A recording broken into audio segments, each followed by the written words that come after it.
Right now, somewhere beneath your feet, there is a city no one remembers, not a ruin, not a faded monument, a city. With streets, drainage systems, public squares, and homes where families ate meals, argued about politics, watched the sun rise. A city with a name that no living tongue can pronounce, because the language it belonged to has been dead for so long that even the memory of its sound has vanished. A city that one day simply ceased to exist, not just physically but conceptually, erased from every map, every story, every oral tradition, as though someone had reached into the collective memory of humanity and plucked it out like a loose thread. And it is not the only one. We tell ourselves a particular story about the past. You probably learned some version of it in school. It goes something like this. Humanity began as scattered nomadic tribes, then slowly organized into villages, then towns, then kingdoms. Writing was invented, laws were codified. Empires rose and empires fell and new ones took their place. Each generation built upon the last. Progress moved forward, always forward, like a river flowing inevitably toward the sea. It's a comforting story, and large parts of it are true, but it has a problem. The story has holes in it. Not small holes, not footnotes waiting to be filled in. Enormous, yawning chasms, centuries-wide stretches of total silence, where entire civilizations vanished, where writing systems evaporated overnight, where millions of human beings simply disappeared from the historical record as though someone had taken a blade to the manuscript of human history and sliced out whole chapters at a time. Tonight, I'm going to take you through some of these silences, not to give you easy answers because there are none, not to spin conspiracy theories or invoke lost Atlantises, but to let you feel the weight of what we've lost, to stand at the edge of each gap and look down into the darkness and understand that what stares back at us is not emptiness. It is absence, the absence of voices that once spoke, of knowledge that once existed, of people who once lived full and complicated lives, who loved and grieved and built and dreamed, and whose stories have been stolen from us by time, by catastrophe, by conquest, and by the brutal indifference of a universe that does not care whether we remember. So settle in. Let your breathing slow. You don't need to hold on tightly. You don't need to remember anything. If you fall asleep somewhere in the middle, that's perfectly fine. The story will carry you and you can come back to it another night. The past is patient. It has been waiting for thousands of years. It can wait a little longer. Before the collapse, there was a world, and in that world there was an island. Crete, in the eastern Mediterranean, a long spine of mountains rising out of the sea between Greece and Egypt. And on Crete, beginning sometime around 2000 BCE, there arose what may have been the first true maritime civilization of Europe, the Minoans. We call them Minoans because a British archaeologist named Arthur Evans called them that, in 1900, when he began excavating the ruins of a vast palace complex at Knossos, and decided on the strength of Greek mythology that it must have belonged to the legendary King Minos. Evans dug for decades. He uncovered a labyrinth of corridors, multi-story apartments with working drainage, storerooms filled with enormous ceramic jars called pithoi, frescoes painted in vivid blues and ochres, depicting dolphins and bulls and young athletes leaping over the horns of charging animals. He found similar palaces at Phaistos, Malea and Zakros. He found country villas and mountain sanctuaries and harbour towns humming with trade, and he found clay tablets, hundreds and hundreds of them, inscribed with a script nobody had ever seen. Evans actually discovered 3 distinct writing systems on Crete, a pictographic script he called Cretan hieroglyphic, and 2 more abstract scripts he called simply Linear A and Linear B. He did not know, at the time, which was older. He did not know what language they recorded. He did not live to see either one deciphered.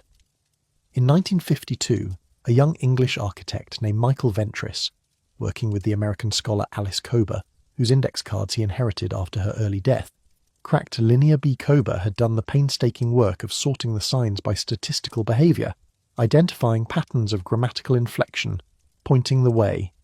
Ventris took her method to its conclusion and announced, to the astonishment of the classical world, that Linear B was Greek, an early form of Greek, the Greek of the Mycenaean kings, written centuries before Homer.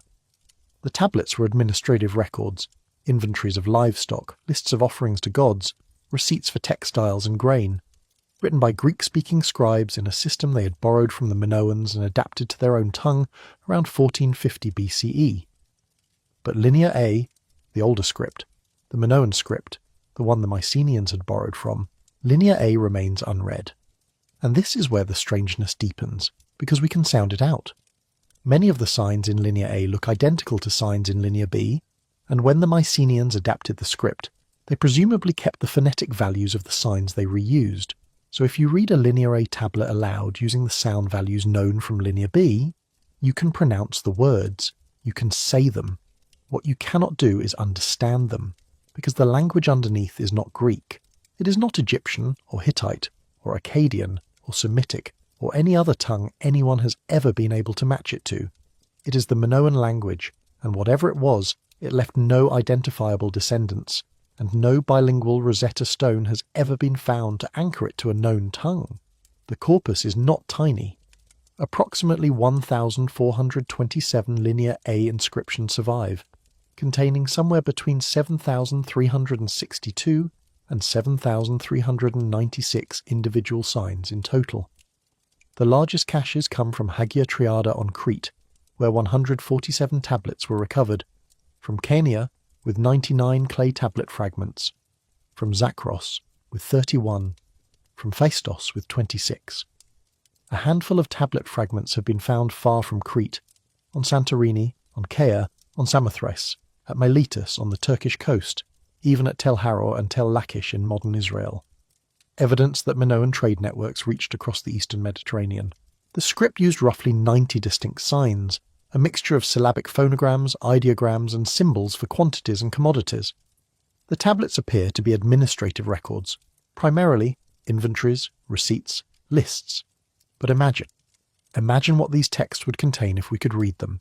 The names of Minoan kings, the names of their gods, the words they used for the sea, for the bull, for love, for rain, the rituals performed at their peak sanctuaries, the negotiations that kept peace among the palaces of the island for 7 centuries. All of it lies on those tablets, sounded out and silent, waiting. Something happened to Minoan civilization in the mid-2nd millennium BCE, and no one is entirely sure what. The island of Thera, 70 miles north of Crete, the island we now call Santorini, erupted in one of the largest volcanic events of the Holocene epoch. The precise date remains debated among specialists. Radiocarbon analysis of a buried olive branch at Akrotiri, the Minoan town preserved by volcanic ash on Thera itself, pointed researchers to a date between 1627 and 1600 BCE. More recent tree ring analysis of Mediterranean juniper, published in 2020 by Charlotte Pearson and colleagues, suggests a date closer to 1560 BCE. The difference may seem small, but it matters enormously for correlating the eruption with Egyptian chronology and with the Minoan archaeological record. What is not disputed is the scale. The Thera eruption released an estimated 60 cubic kilometres of magma, collapsed much of the island into the sea, generated tsunamis that struck the northern coast of Crete, and darkened skies across the eastern Mediterranean. The Minoan settlement of Akrotiri, a town of multi-storey buildings, painted frescoes, paved streets, and sophisticated drainage, was buried under metres of volcanic ash, preserved like a Bronze Age Pompeii. Its inhabitants seem to have evacuated before the final eruption, because no bodies have been found in the ruins. For a long time, scholars assumed that Thera destroyed the Minoan civilization directly. Recent research has complicated that story.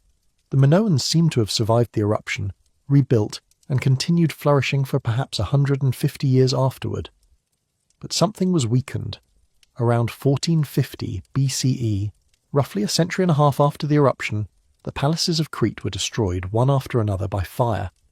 Mycenaean Greeks took control of Knossos, began keeping their records in Linear B, and absorbed what remained of Minoan trading networks into their own palatial economy. The Minoan language stopped being written. The Minoan gods acquired Greek names. The island's own voice fell silent, and all that was left was the tablet hoard at Hagia Triada, and the ones scattered across the smaller palaces, mute records that scholars 100 generations later would pick over without ever cracking. The Minoans are the prelude. They are the first great silence of the Bronze Age Mediterranean, a civilization that sophisticated the art of fresco, built plumbing that rivaled Rome, sailed to half a dozen foreign shores, and left behind a writing system we can almost read. Their fall was not the collapse. Their fall was the warning that came before the collapse, and it went unheeded by everyone who came after. Because 250 years later, the broader world they had once traded with would burn in its turn. Let me paint you a picture. It's roughly 1250 BCE, and the Eastern Mediterranean is experiencing what you might call a golden age, though even that phrase doesn't quite do it justice. This isn't just prosperity. This is the most interconnected, most culturally vibrant, most technologically sophisticated civilization the world has ever seen. Nothing like it has existed before. Nothing like it will exist again for nearly 1,000 years. Consider the players. In Egypt, the new kingdom is at its zenith. Rameses the Great, Rameses II, has just fought the Hittites to a stalemate at the Battle of Kadesh in 1274 BCE, one of the largest chariot battles in recorded history, involving an estimated 5,000 to 6,000 chariots from both sides combined. Rather than continue the war, the two empires did something unprecedented. They signed a peace treaty, not a temporary truce, a formal diplomatic agreement, copies of which survive in both Egyptian hieroglyphics and Hittite cuneiform. It is the oldest known international treaty in the world, and it included provisions for the extradition of political refugees, a level of diplomatic sophistication that should make us reconsider any assumption we might have about the primitive, ancient world. In Anatolia, the Hittite Empire controls a vast territory stretching from the Aegean coast to modern-day Syria, its capital Hattusa a sprawling city surrounded by massive limestone fortification walls, punctuated by elaborately decorated gates. The Hittites were among the earliest civilizations to develop iron smelting techniques. Their legal code was sophisticated, their diplomatic correspondence voluminous, their religious literature extensive. Across the sea, Mycenaean Greece has built palace complexes of staggering ambition, Mycenae, Pylos, Tiryns, Thebes, their rulers corresponding with foreign kings in Akkadian, the diplomatic language of the age, the English of the ancient world. Mycenaean traders carried their distinctive pottery to every corner of the Mediterranean. Along the Levantine coast, port cities like Ugarit hum with international trade. Ugarit alone has yielded texts in 7 different languages. Ships carry tin from Afghanistan, gold from Egypt and Nubia, copper from Cyprus, amber from the Baltic shores thousands of miles to the north, olive oil and wine from Greece, lapis lazuli from the mountains of Central Asia, ivory from East Africa. This was not a primitive world. This was a globalized one. Bronze was the crude oil of its age, and like crude oil, it required materials sourced from opposite ends of the known world. And then, in what amounts to the blink of an eye, all of it was destroyed.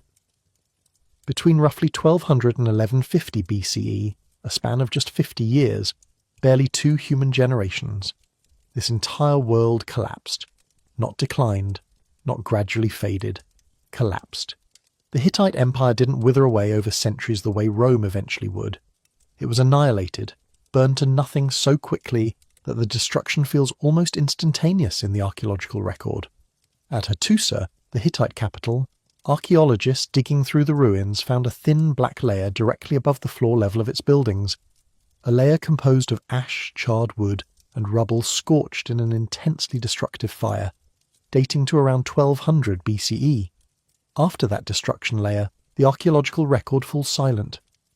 The city sat empty for centuries afterward, a haunted and abandoned place.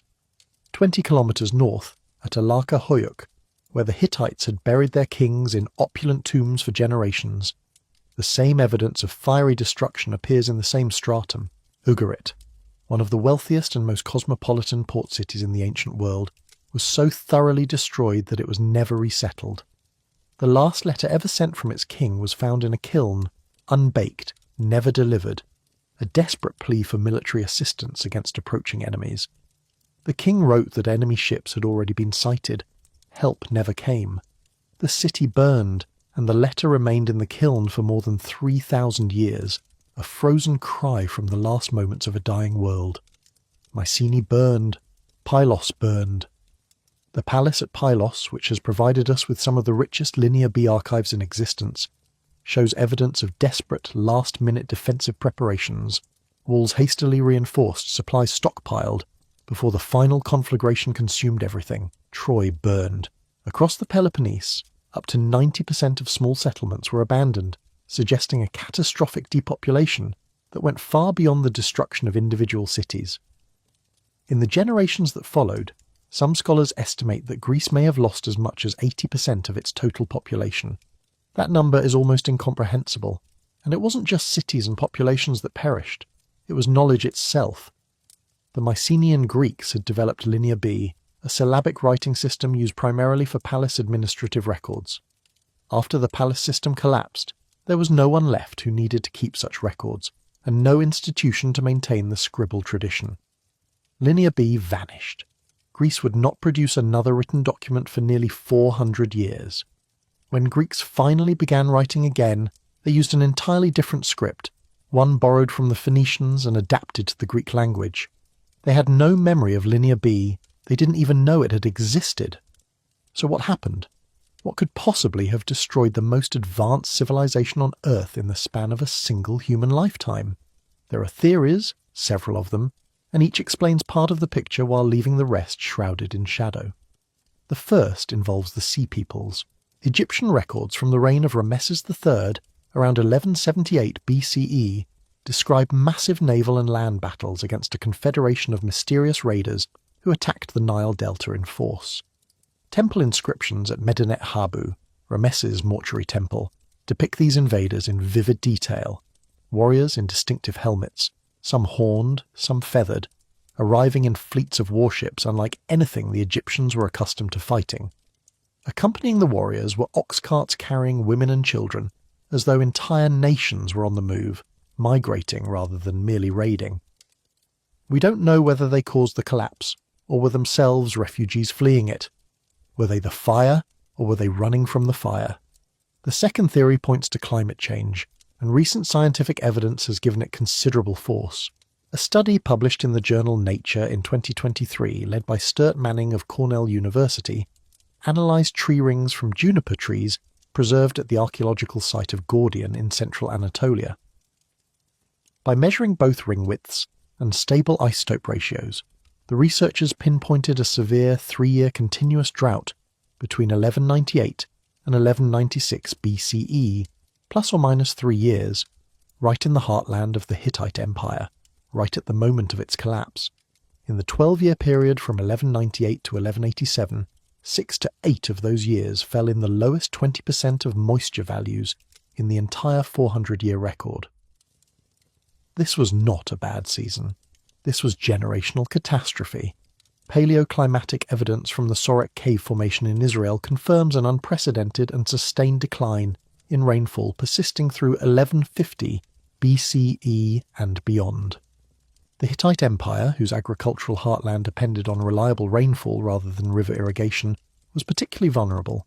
The empire probably could have survived a single bad year. 3 consecutive years of drought exceeded what anyone would have prepared for. There are even records of Egypt sending grain shipments to the Hittites, traditional enemies, suggesting that the famine was severe enough to override centuries of geopolitical rivalry. But climate alone doesn't explain everything. Droughts don't typically reduce stone cities to ash. The sheer totality of the destruction suggests something more violent and more sudden than agricultural decline alone. The third theory is perhaps the most unsettling. It's called the systems collapse model, and it argues that the very interconnectedness that made the Bronze Age so prosperous also made it catastrophically fragile. The late Bronze Age economy operated like an extraordinarily complex machine with no redundancy. Tin, essential for making bronze, had to travel thousands of miles to reach Mediterranean workshops. Copper came from Cyprus. Grain moved between empires to balance regional shortfalls. Diplomatic alliances maintained the political stability that allowed trade to flow freely. When one element of this system failed, whether from drought, invasion, earthquake, or revolt, the shock didn't stay contained. It propagated through the entire network. One kingdom's collapse disrupted the trade routes that other kingdoms depended on. That disruption caused economic stress in the dependent kingdoms, which created political instability, which caused further collapse, in a cascading spiral that no single actor could arrest. The truth is almost certainly some combination of all three. and recent scholarship has complicated the narrative in important ways. The archaeologist Jesse Millick has demonstrated that of the 148 archaeological sites traditionally attributed to the Bronze Age collapse, 61% were either misdated, assumed based on thin evidence, or simply never destroyed at all. Cities like Hama, Aleppo, Byblos, Tyre, Sidon and Jerusalem appear on maps of destruction but show no archaeological evidence of destruction during this period. The collapse was real, but it was messier, more uneven, more geographically variable than the neat narrative of universal catastrophe suggests. What is not in dispute is the staggering scope of what was lost. Greece entered a period of such profound regression that historians call it the Greek Dark Ages. For 400 years, the Aegean world had no writing, no monumental architecture, no significant international trade. When Homer composed the Iliad and the Odyssey, sometime in the 8th century BCE, he was telling stories about a vanished world whose actual history no living person remembered. His descriptions of Bronze Age palaces, Bronze Age warfare and Bronze Age society are a mix of genuine memory, distorted tradition, and pure invention, and we cannot reliably distinguish one from the other. Here is the lesson of the Bronze Age collapse, and it is not a comfortable one. Sophistication is not the same as durability. The very qualities that make a civilization impressive, its complexity, its interconnection, its specialization, are the same qualities that make it fragile. The Bronze Age world had optimized for prosperity, not for resilience. And when the stresses came, the system shattered rather than bent. When the lights came back on, the Bronze Age was gone forever. The fall of Rome is probably the most famous collapse in Western history. It occupies a special place in the imagination. The crumbling Colosseum, the barbarian hordes pouring through the gates, the last emperor falling on his sword in a final blaze of defiant glory. It's a dramatic image. It's also almost entirely wrong. Here is what actually happened. In 476 CE, a teenage emperor named Romulus Augustulus, a boy who bore, by cruel irony, the name of Rome's legendary founder, was quietly deposed by a Germanic general named Odoacer. Romulus was not killed. He was not imprisoned. He was retired to a comfortable villa in Campania with a pension. Odoacer didn't even bother to claim the title of emperor. He simply sent the imperial regalia to Constantinople, to the Eastern Emperor, with a polite note suggesting that one emperor was enough. The Western Roman Empire ended not with a bang, not with a dramatic siege, not with a screaming mob storming the Senate, but with a bureaucratic formality so understated that most people living through it probably didn't realize it had happened. And that is what makes the fall of Rome so much more frightening than its mythologized version. Because the physical infrastructure of Roman civilization was still standing. The roads were intact. The aqueducts were functional.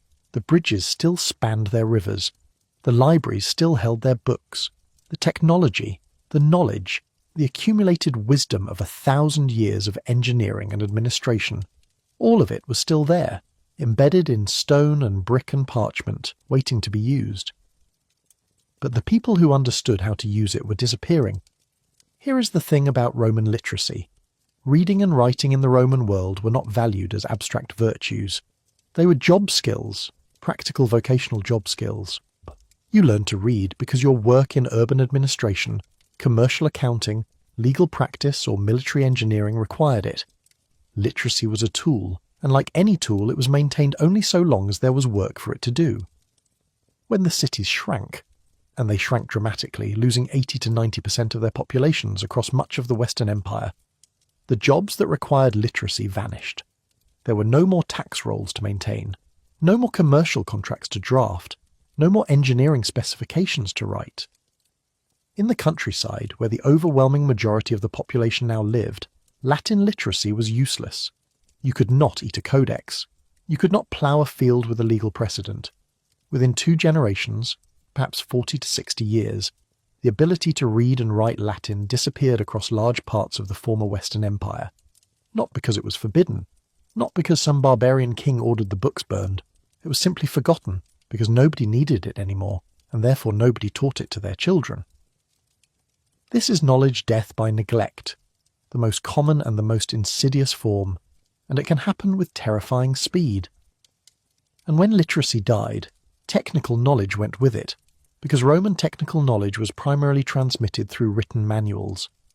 The Romans had written extensive, detailed guides on engineering, architecture, hydraulics, surveying, road construction, concrete making, bridge building, aqueduct maintenance, 100 other practical subjects. Those manuals still existed physically, sitting on shelves in abandoned villas and crumbling public buildings, but they were now as incomprehensible to the people living among the ruins as an advanced physics textbook would be to someone who had never learned to read. Imagine finding a detailed step-by-step instruction manual for maintaining a nuclear power plant, written in a language you cannot understand, surrounded by machinery whose purpose you can only guess at. That is what Roman technical literature was to a 6th century British farmer standing in the ruins of a bathhouse, whose underfloor heating system he assumed was the work of giants or gods. The archaeological record tells this story with heartbreaking clarity. In Britain, the collapse was nearly total. By 500 CE, fewer than a century after the last Roman legions withdrew in 410, the cities had been abandoned. London, which had been a thriving administrative and commercial centre of perhaps 30,000 people under Roman rule, was largely deserted. Excavations have shown that the great stone buildings of Roman Londinium were in ruins, their roofs collapsed, their walls crumbling. Pottery production reverted from sophisticated wheel-thrown ceramics, fired in industrial kilns, to crude handmade vessels barely distinguishable from those produced 2,000 years earlier. Stone construction stopped entirely. Archaeologists have given a name to what they find in the archaeological strata of British cities from this period: dark earth. When you excavate through the layers of a city like London or York or Cirencester, you pass through clear Roman occupation layers, stone foundations, tiled floors, coins, pottery sherds, and then you hit a thick layer of dark, organically rich soil. This dark earth is the accumulated residue of centuries of abandonment, decomposing refuse, collapsed wooden structures, wind-blown soil, animal waste, vegetable matter. It is the physical signature of what happens when a city dies, and the land slowly, patiently reclaims it. It is the archaeological equivalent of silence. In some places, the dark earth is several feet thick. It represents centuries of time during which these former Roman cities were either completely deserted or home to scattered, impoverished squatters living in wooden shacks built among stone buildings they could neither repair nor comprehend. The situation was less severe in other parts of the former empire. Italy maintained somewhat more continuity, partly because the Ostrogothic rulers who took power made genuine efforts to preserve Roman institutions. Gaul retained some administrative structures under Frankish rule. The Eastern Roman Empire, of course, survived and thrived for another 1,000 years as what we call Byzantium, preserving Greek learning and Roman administrative tradition in an unbroken chain. But even in regions where the collapse was partial, the losses were staggering. Consider the monasteries, which represent both the salvation and the tragedy of post-Roman learning. For centuries, the monasteries were the thin, fragile thread connecting the post-Roman world to its classical inheritance. We owe the monks an incalculable debt, but the monks copied selectively. They prioritized what mattered to them: scripture, theology, hagiography, the writings of the Church Fathers, secular literature, Roman poetry, philosophy, natural history, science, engineering, history, legal theory, survived only when it happened to interest a particular monk. And when parchment was scarce, as it frequently was, given that producing a single vellum manuscript required the skins of an entire flock of sheep, monks scraped the ink off existing manuscripts and wrote new texts on the recycled material. These recycled manuscripts are called palimpsests. Every palimpsest is a palimpsest of loss. When modern scholars applied multispectral imaging technology to certain palimpsests, technology that can detect traces of the original ink beneath the later overwriting, they found astonishing things. Lost works of Archimedes, unknown plays by Sophocles, Roman engineering treatises previously unknown to scholarship. Each recovery was a small miracle, but each recovery also underscored the vastness of what was lost, because for every text accidentally preserved beneath a later manuscript, there are presumably thousands that were scraped clean and overwritten without any trace remaining. Civilization, it turns out, is not a permanent condition. It is a practice, a habit, a set of skills and institutions that must be actively maintained by each generation. The moment the chain of transmission breaks, it dies. and it can die with terrifying speed. If you had stood on the banks of the Mississippi River around 1100 CE and looked eastward across the floodplain, you would have witnessed something that would shatter every assumption you've ever been taught about the Americas before Columbus. You would have seen a city, not a village, not a cluster of lodges, not a seasonal encampment, a city with a massive earthen pyramid rising 100 feet into the sky, its base covering more ground than the Great Pyramid of Giza. Around it, more than 100 smaller mounds, a grand central plaza, 40 acres of open ceremonial space, larger than 35 football fields, a 2-mile-long wooden palisade studded with guard towers placed every 70 feet, neighbourhoods laid out in organised rows, with houses built from wooden posts and woven thatch, agricultural fields stretching toward the horizon, growing the corn, squash, and other crops that fed a population of somewhere between 15,000 and 40,000 people. This was Cahokia, the largest pre-Columbian city north of Mexico, and almost nobody has heard of it. The city's original name is lost. We call it Cahokia after an unrelated Illiniwek people who lived in the area centuries later, long after the original city had been abandoned and its builders had vanished. The Cahokia people of the 17th century were not descended from the city's original builders. They just happened to live nearby. The builders of Cahokia left no written records. Everything we know about their city comes from archaeology alone, from what they built, what they made, what they threw away, what they buried with their dead. And what archaeology has revealed is both awe-inspiring and profoundly incomplete. Monk's Mound, the central pyramid that towered over the city, was built entirely of packed earth. Millions of individual basket loads carried by hand to the construction site over decades of sustained effort. It contains roughly 22 million cubic feet of earth. It is the largest prehistoric earthen structure in the Western Hemisphere. At its summit once stood a massive wooden building whose post holes suggest it measured over 100 feet long. To the west of Monk's Mound, a series of circular wooden post alignments, dubbed Woodhenge by archaeologists, functioned as astronomical observatories and calendars. The evenly spaced red cedar posts were arranged to track the rising points of the sun at the equinoxes and solstices. At least 5 different versions of Woodhenge were built over the centuries. The city's trade networks were extraordinary. Archaeologists have found copper artifacts made from raw materials sourced in the Great Lakes region, shell beads from the Gulf of Mexico, mica from the Appalachian Mountains, obsidian from the Rocky Mountains, shark teeth from the Atlantic coast. Chemical analysis of pottery residues even found evidence that Cahokians consumed a caffeinated holly tea, a stimulant drink used ritually by native peoples across the southeast.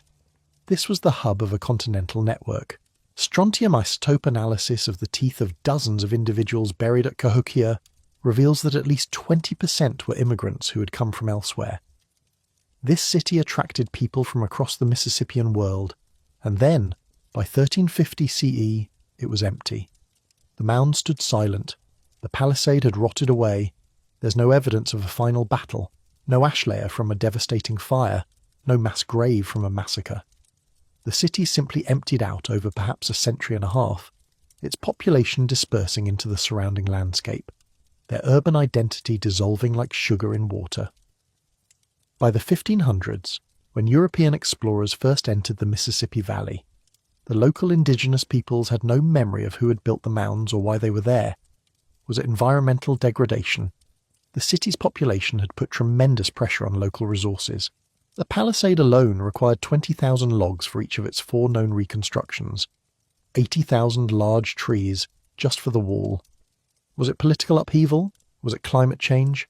Tree ring data shows a period of increasing dryness and episodic flooding around 1200 CE. The honest answer is we don't know. We may never know. And Cahokia was not unique. In the desert southwest, the ancestral Puebloans built cliff cities of breathtaking sophistication.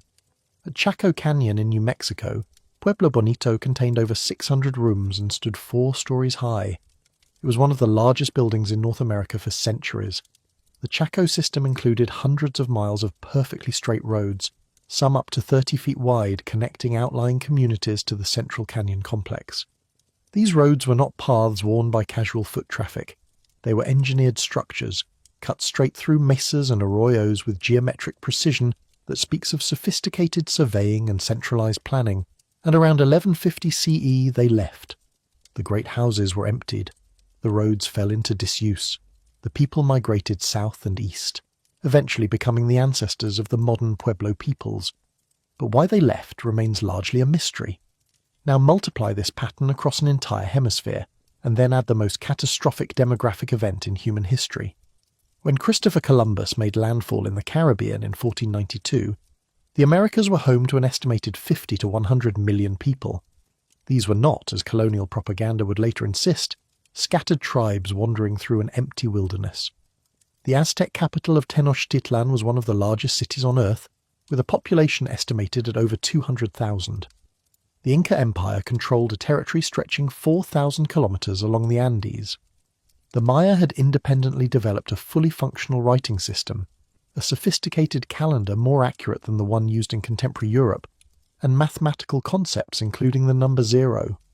Within a century of sustained European contact, scholars estimate that somewhere between half and 90% of the indigenous population of the Americas had died, not primarily from warfare, though warfare played a role, from disease, smallpox, measles, influenza, typhus, plague, a cascade of old-world pathogens to which indigenous Americans had no immunological defense, crashed through the hemisphere like a biological wildfire.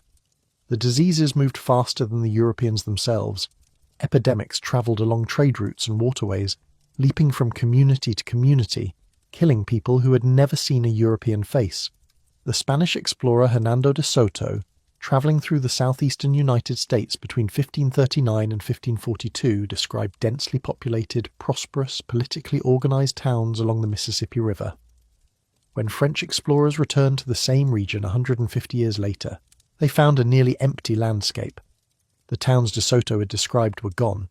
The people who had inhabited them were dead, killed by the epidemics that de Soto's own expedition had, unknowingly, helped to spread. And with the people went their knowledge. In cultures where history was preserved orally, where the accumulated wisdom, the genealogies, the legal traditions, the religious narratives, the technical knowledge of a people was stored in the memories of trained specialists and transmitted from elder to student through years of careful instruction, the death of a single knowledgeable elder could represent the loss of an irreplaceable library. When an epidemic killed half or more of a community in a matter of weeks, the loss was not merely demographic, it was intellectual. The stories, the songs, the names, the explanations, the meanings, all of it could vanish in a single season of death. Recent discoveries have revealed just how much was lost. In the Amazon rainforest, long believed by Western scholars to be a pristine, untouched wilderness, LiDAR technology has revealed a hidden world. In Ecuador's Upano Valley, published in the journal Science in January 2024, researchers led by archaeologist Stephen Rostain of France's National Centre for Scientific Research described a network of interconnected cities more than 2,500 years old, spanning over 300 square kilometres. More than 6,000 rectangular earthen platforms, connected by wide, carefully engineered roads built at precise right angles, form what amounts to an organised urban landscape, comparable in scale to the garden cities of the classic Maya. The sites were occupied from around 500 BCE to between 300 and 600 CE. Then they were abandoned, for reasons that remain unclear. In the Bolivian Amazon, researchers have documented the Kasarabi culture, which built urban centres between roughly 500 and 1400 CE, with stepped platforms, conical earthen pyramids reaching 70 feet in height, concentric moats and defensive ramparts, and radiating causeways stretching for kilometres. This was large-scale environmental engineering, reshaping thousands of square miles of terrain to support a substantial population. And researchers now estimate that between 10 and 24,000 pre-Columbian earthworks may exist throughout the Amazon basin, the vast majority still unmapped, undocumented, and unknown. We have better records of ancient Rome than we do of Cahokia, which was thriving just 600 years ago. We know more about the pharaohs of Egypt than about the rulers of Chaco Canyon. We can read Sumerian commercial receipts from 4,000 years ago, but cannot read a single word left behind by the builders of the Mississippian civilization because they had no writing to leave. Now let me take you somewhere older, further south, further back. In October of 1994, a Peruvian archaeologist named Ruth Shady Solis began studying a series of dusty mounds scattered across the Soup Valley, about 200 kilometers north of Lima. An American historian, Paul Kosok, had briefly visited the area in 1948 and called the largest mound Chupacigaro Grande. He had noted it and then moved on. The site was too far from the ocean to match the profile of known coastal cultures, and it seemed to lack the pottery fragments that normally allowed archaeologists to date Peruvian settlements. For nearly half a century after Kosok, almost no one returned. Shady returned. And what she realised, slowly, carefully, against the scepticism of her colleagues, was that the absence of pottery was not a sign that the site was unimportant. It was a sign that the site was older than pottery, older than any organised settlement anyone had ever found in the Americas. The site is now called Carol, and radiocarbon dating of reed bags, called shikras, which the builders had filled with stones and packed into the retaining walls of their pyramids, returned dates around 2627 BCE, give or take a few decades. When Shady published these results in the journal Science in April 2001, the implications were almost too large to absorb. Caral was contemporary with the Great Pyramid of Khufu in Egypt. It predated the Olmec civilization, long thought to be Mesoamerica's mother culture, by more than 1,500 years, and it had risen in total isolation, with no contact with any other literate civilization on Earth. The urban complex at Caral spreads across more than 150 acres. 6 large pyramidal structures rise above a carefully organized plaza. The Templo Mayor, the Great Temple, measures nearly 500 feet in length, 360 feet in width, and 92 feet in height. Sunken circular plazas, some of them large enough to hold hundreds of people, are set into the ground in front of the pyramids. Residential buildings cluster in neighbourhoods that appear to be organised by social function. And Caral was only one of nearly 30 related settlements in the Norte Chico region, a network of early cities along the Soup, Pativilca, and Fortaleza rivers that collectively represent the oldest known civilization in the Americas, and one of only 6 places on Earth where civilization is believed to have originated independently, without outside influence. Here is what makes Caral strange. There are no weapons, no fortifications, no battlements, no evidence of massacres, no mutilated bodies. Across the dozens of sites excavated so far, no signs of warfare have been found. This is extraordinary. Most theories about the origins of civilization assume that complex societies arise in response to the pressures of conflict, that people surrender their individual autonomy to a chief, a king, a priest, because they need protection from enemies. But Caral arose without visible enemies. It organised itself around something other than defence. Ruth Shady has proposed, based on decades of work at the site, that Caral was organised around trade, specifically around the exchange of cotton, which Caral's inland farmers produced and which coastal communities needed to weave the nets they used for fishing. A society built around cooperation, not conquest. Inside one of the temples, Shady's team found 32 flutes made from the bones of condors and pelicans, and 37 cornets made from the bones of deer and llamas. Music, it seems, was central to ritual life. Whoever these people were, they sang, they played, they gathered by the hundreds in their circular plazas, and they made sound together. There is one artifact from Caral that continues to unsettle scholars. Among the finds is a knotted textile piece that appears to be a quipu, the knotted string recording device that the Inca would use 3,000 years later to manage one of the largest empires in pre-modern history. If Shady's interpretation is correct, the Caral quipu is the oldest known example of this technology, evidence that the Andean tradition of record-keeping through knotted strings may stretch back to the very beginning of civilization in the region. We cannot read it. We do not know what information the knots encoded, but something was being recorded, something was being remembered, by a people who left behind no writing at all. Around 1800 BCE, after flourishing for more than 1,000 years, Caral was abandoned. In 2025, new work by Shady's team has linked the decline to a prolonged drought around 2200 BCE, part of what climate scientists call the 4.2 kiloyear event, a global arid episode that disrupted civilizations from Egypt to Mesopotamia to the Indus Valley. Excavations at later Norte Chico sites like Vishama on the Pacific coast have uncovered temple friezes depicting scenes of famine and death, stylized images of starving figures, pregnant women, large fish, and a lightning-struck toad, which researchers interpret as a visual record of the drought and the hoped-for return of rainfall. And in 2024, Shady's team opened Panico to researchers and visitors for the first time, a 3,500-year-old inland settlement that appears to represent a direct continuation of Corral's architectural and ceremonial traditions in the centuries after the original city was abandoned. The Carroll people did not collapse into warfare. They relocated. They rebuilt, carrying their architectural knowledge and ceremonial practices with them, adapting their cities to whatever new watersheds and trade networks would sustain them, and even then their influence persisted. For the next 4,000 years, every major civilization in the Central Andes, the Chavin, the Moche, the Wari, the Inca, would build stepped pyramids, sunken circular plazas, and platform complexes whose basic forms were laid down at Corral. They did not write their language. We do not know what they called themselves, but we stand inside their architectural imagination whenever we walk through the ruins of Machu Picchu. There is a civilization that haunts the history of the ancient world. It left behind magnificent cities, exquisite craftsmanship, evidence of a society of remarkable sophistication and organization, and then it sealed itself behind a wall of undecipherable symbols and fell utterly silent.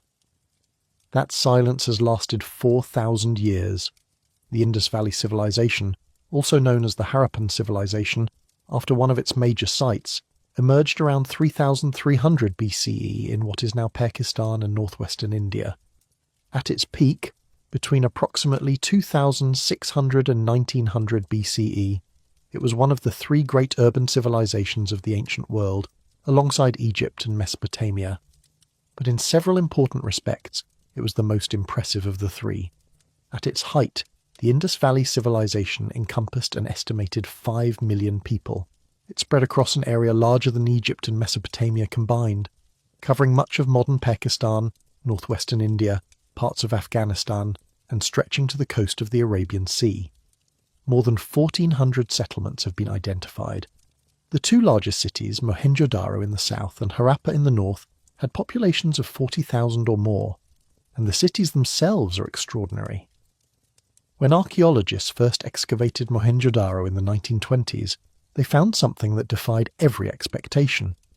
The city was laid out on a precise grid, with main streets running north-south and east-west, intersecting at right angles. This wasn't the organic, haphazard growth pattern typical of ancient cities.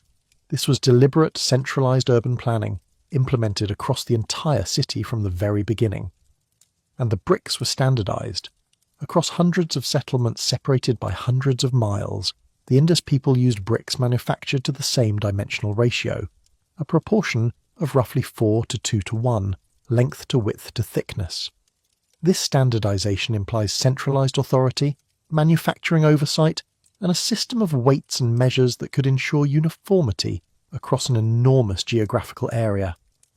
Every house in Mohenjo-Daro was connected to a covered drainage system, an underground network of brick-lined channels that carried wastewater away from homes and into larger main drains running beneath the streets.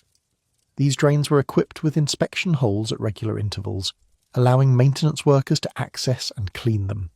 The Indus system's thoroughness, its extension to virtually every private dwelling, represents a standard of universal domestic sanitation that many European cities would not achieve until the 19th century. And here we arrive at the most remarkable and most frustrating feature of the Indus civilization, what it lacks. There are no obvious palaces, no monumental temples on the scale of Egyptian or Mesopotamian religious architecture, no colossal statues of kings or gods, no victory monuments, no elaborate royal tombs filled with treasures, no clear evidence of an elite quarter dramatically separated from the rest of the population. Whatever form of government the Indus people practiced, it left almost no trace of individual power or individual glorification. This is almost unique in the ancient world. Every other civilization we know of that achieved this level of complexity did so under the direction of visibly powerful rulers who announced their authority through monumental architecture and self-aggrandizing art.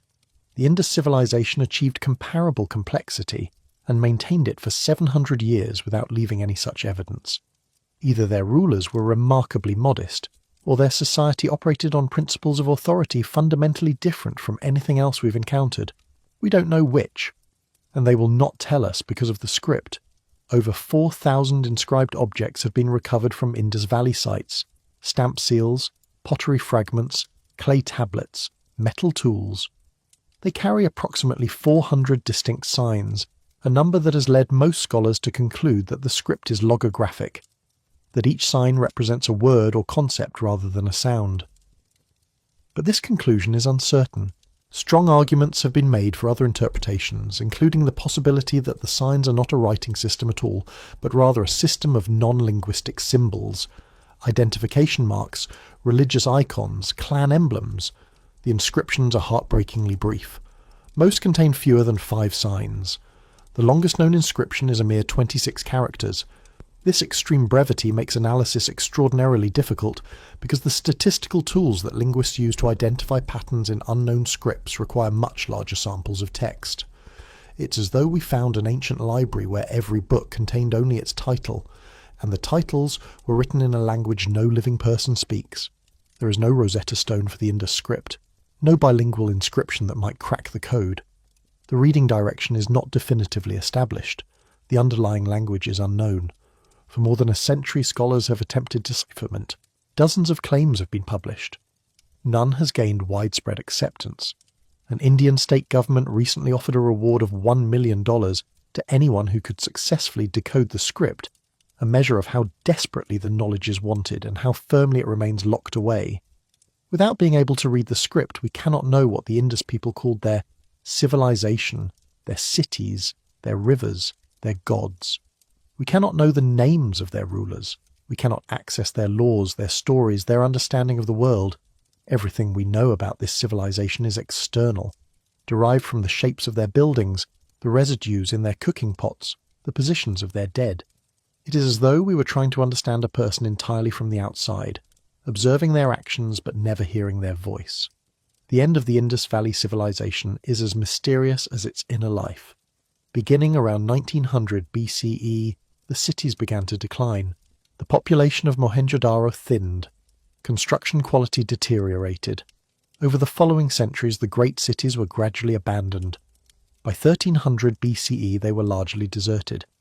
But there is no evidence of violence, no burned layers, no mass graves, no fortification walls built in haste. The cities simply emptied out, slowly and, as far as we can tell, peacefully. The current best theory involves climate change, a shift in monsoon patterns that altered the flow of the rivers on which the civilization depended. The Ghaggar-Hakra river system appears to have changed course, or dried up during this period. The Vedic culture that emerged in northern India around 1500 BCE spoke an entirely unrelated language, Sanskrit belonging to the Indo-European family. And the Vedic texts contain no memory of the Indus cities, no reference to Mohenjo-daro, no mention of Harappa. The people who lived in the Indus Valley after the urban civilization collapsed had no awareness that those cities had ever existed. Africa's historical silences are different because they are not purely the result of time and natural catastrophe. They are also the product of deliberate human action, of choices made by specific people for specific reasons, choices that resulted in the systematic destruction of knowledge on a continental scale. The story of lost African history is inseparable from the story of colonialism. In the highlands of southeastern Africa, in the country that took its name from the ruins it contains, there stands a complex of stone structures covering 1,800 acres. The great enclosure at Great Zimbabwe features walls 36 feet high, constructed of carefully shaped granite blocks, fitted together without mortar in a technique that requires sophisticated understanding of load-bearing construction, stone shaping, and structural engineering. The walls taper inward as they rise, distributing weight with an elegance that speaks of long experience. At its peak, around 1300 CE, Great Zimbabwe housed roughly 18,000 people and served as the capital of a powerful kingdom that controlled the gold trade between the mineral-rich interior of southern Africa and the Swahili coast trading cities. Chinese porcelain and glass beads from the Indian Ocean trade network have been found among its ruins, testimony to its connections with a commercial system that stretched from the African interior to the markets of Arabia, India, and beyond. When European colonists encountered Great Zimbabwe in the late 19th century, they were confronted with a problem. The ruins were too impressive to ignore, but too clearly African to fit the colonial narrative. And so the colonizers lied. They attributed the ruins to Phoenician traders, to the builders of King Solomon's temple, to lost Arab settlers, to anyone and everyone except the African people who had actually lived there. This denial was a sustained, deliberate campaign of historical erasure, maintained for decades by colonial governments, supported by compliant scholars, and backed by the full weight of imperial authority. The Kingdom of Kush thrived along the Nile in what is now Sudan from roughly 1070 BCE to 350 CE, a span of nearly 1400 years, longer than the entire history of the Roman Republic and Empire combined. At its height, Kush conquered and ruled Egypt itself, establishing the 25th dynasty. Kushite rulers built their own pyramids, steeper and more numerous than Egypt's, over 200 of them in the royal cemeteries at Meroe, and developed the Meroitic script, one of the few indigenous writing systems of ancient Africa. The Meroitic alphabet was deciphered over a century ago. We know what sounds the letters represent, but the Meroitic language itself remains poorly understood.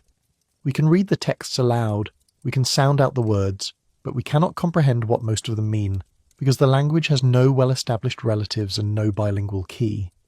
The history, the literature, the legal codes of one of Africa's greatest civilizations are locked behind a linguistic barrier we have not yet breached. On the Yos Plateau of Nigeria, the Nok culture produced art of haunting beauty and power.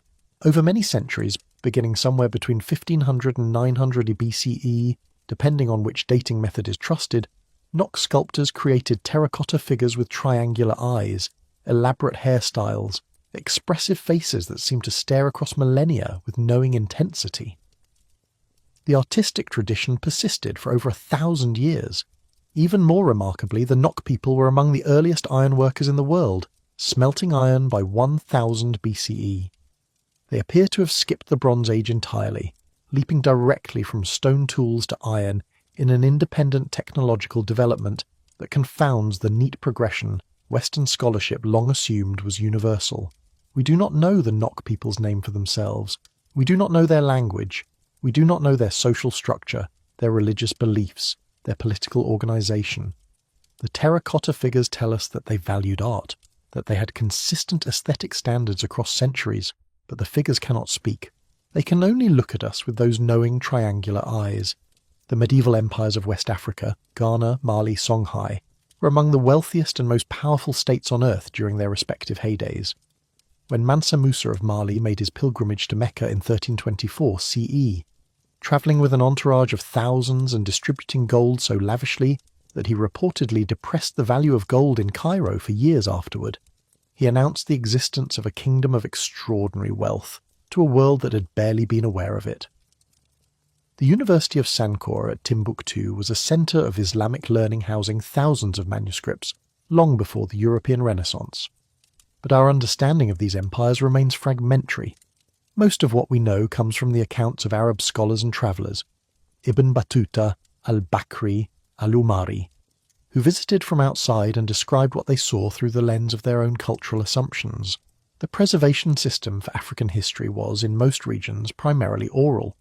Professional historians, griots in West Africa, Imbongi in Southern Africa, Asmari in Ethiopia, memorized and transmitted the histories, genealogies, legal precedents, and cultural narratives of their societies across generations through years of rigorous training.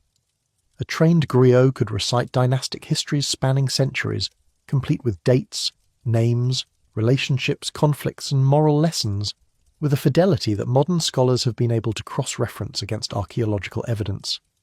But the oral system had a fatal vulnerability.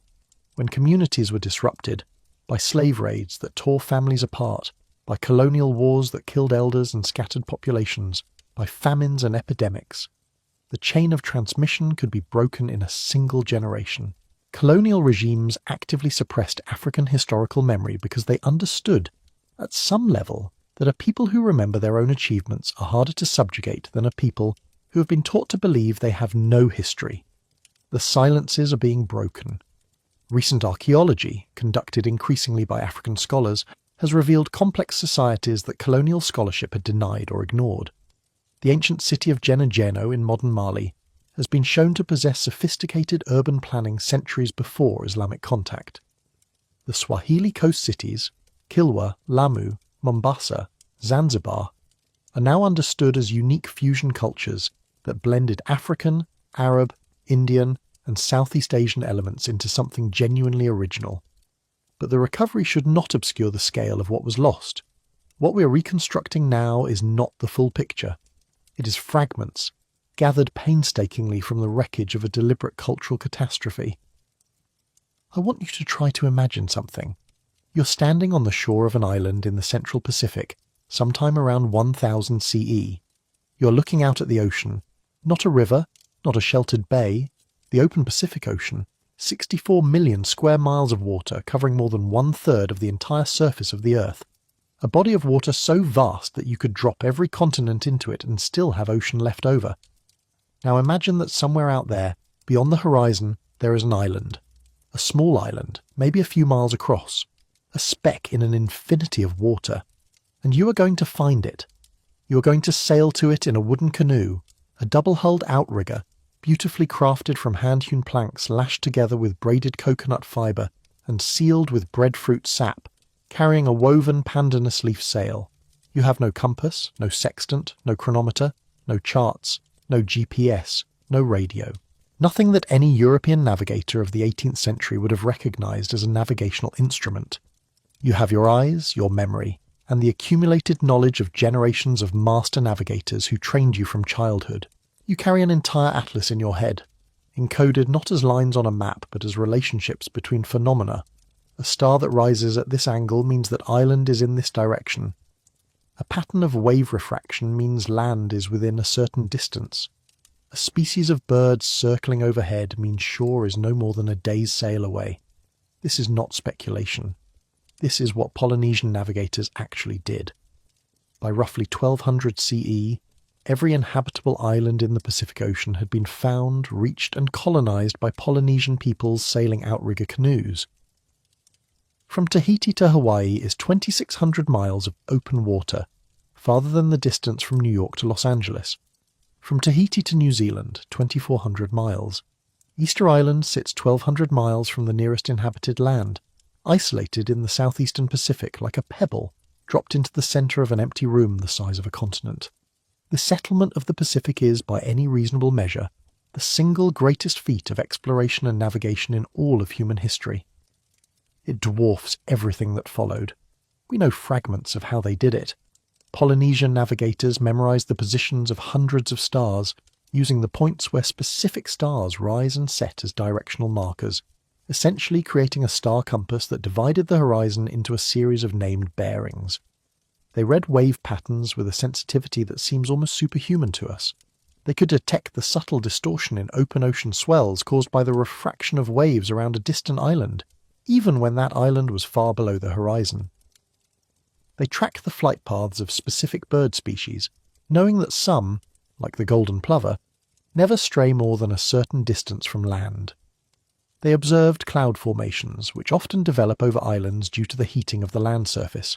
But by the time Europeans arrived in the Pacific, most of this navigational knowledge was already fading.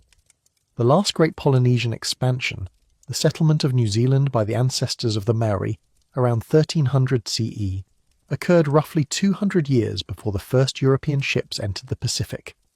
By the time Europeans began documenting Pacific Island cultures, the era of long-distance open ocean voyaging was largely over. The most detailed surviving accounts of traditional Pacific navigation come not from Polynesia proper, but from Micronesia, specifically the Caroline Islands. But Caroline Island navigation may not be identical to the techniques used by the Polynesians who settled Hawaii, New Zealand, Rapa Nui. The two traditions share common elements, but they may have diverged over centuries. We are studying a surviving cousin of the tradition that accomplished the great voyages, not necessarily the tradition itself. Easter Island, Rapa Nui, illustrates both the achievement and the mystery in its most poignant form. For decades, the standard narrative was that Polynesian settlers arrived around 1200 CE, deforested the island, and collapsed into warfare and cannibalism. Recent research has complicated almost every element of that story. Settlement may have begun as early as 800 CE, The deforestation was not solely the result of human activity. Rats that arrived with the first settlers consumed the nuts of the endemic palm trees, preventing regeneration. The accounts of societal collapse come overwhelmingly from European observers who encountered the island after European introduced diseases had already devastated the population. The Europeans saw a society in extremis, shattered by the very contact that brought the observers, and they assumed that what they were witnessing was the natural endpoint of the society's own trajectory. And on Rapa Nui sits one of the most tantalising mysteries of all, Rongorongo. The first European to notice it was a Breton lay missionary named Eugène Airault, who arrived on the island in January 1864 and recorded in a letter the existence of wooden tablets covered in tiny carved figures, human shapes, animals, plants, abstract marks, running in neat lines across polished surfaces. Airault mentioned hundreds of tablets in Rapa Nui households. By the time the Bishop of Tahiti, Florentin Etienne Jausen, received his first specimen from converts in 1868, a tablet wound in a cord of human hair, only a few dozen tablets could still be found anywhere on the island. Today, fewer than 30 survive. They are scattered across museums in Rome, London, Washington, Vienna, St. Petersburg, Santiago, a diaspora of driftwood and Pacific rosewood, catalogued and photographed and studied for a century and a half, still silent. What happened between Airault's 1864 account and Jausen's 1868 gift is the heart of the tragedy. In December 1862, Peruvian slave ships began raiding Rapa Nui. By early 1863, between 1,400 and 2,000 islanders had been carried off to work the guano mines on the Chincha Islands, roughly a third to a half of the island's population, and crucially, almost the entire educated class. The paramount chief Kaimakoi was taken. So was his heir. So were the Tangata Rongorongo, the trained scribes and chanters who had been taught from childhood to read and perform the tablets in public ceremonies.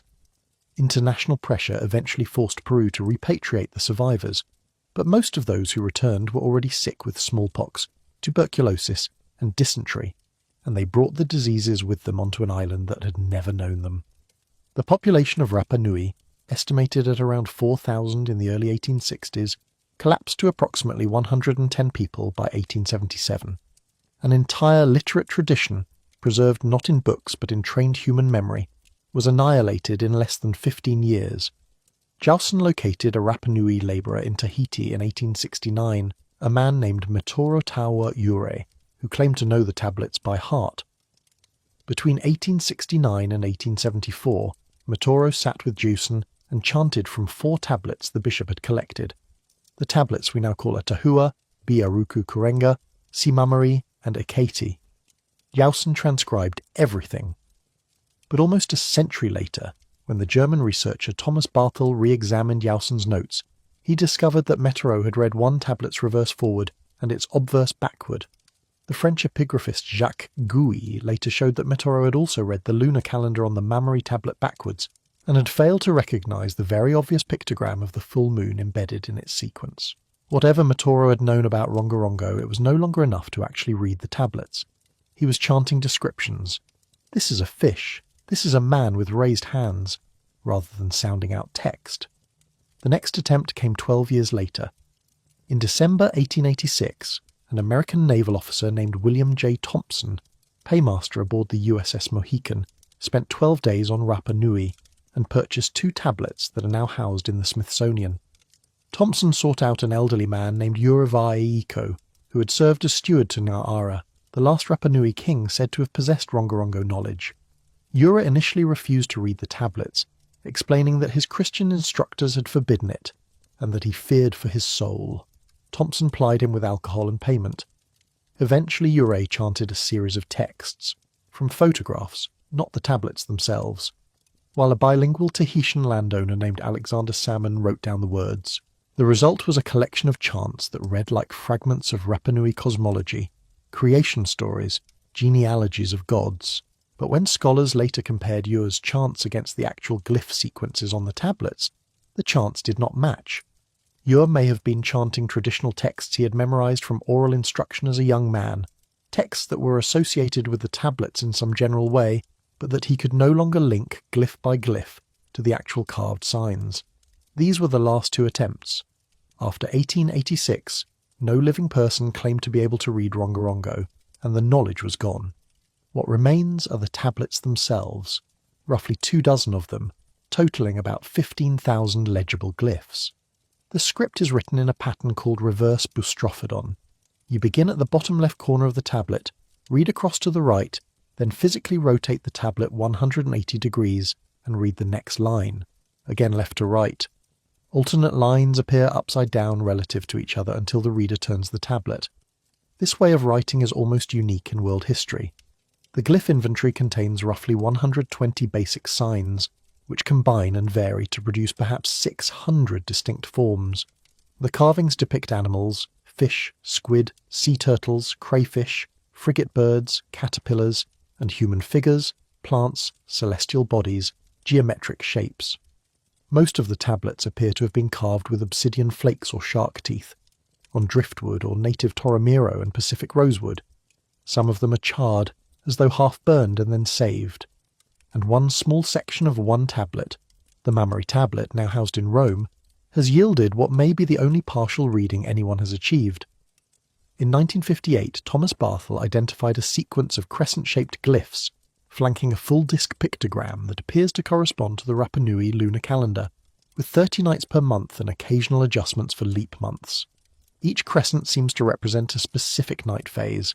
The reading has been refined by subsequent researchers, and its alignment with Rapa Nui ethnographic calendars seems genuine. But even the Mammary calendar cannot be translated in a full linguistic sense.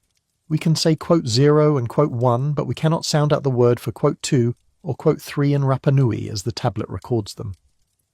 The rest of Rongorongo, the genealogies, the chants, the stories, whatever the carvers meant to preserve, remained inaccessible. What were the tablets? Administrative records, genealogical lists, religious chants, historical chronicles, the world's smallest literature, as one writer has called it, waiting on 24 pieces of wood for a key that may never come. On the Micronesian island of Pohnpei, another monument to Pacific achievement stands in slow-motion ruin.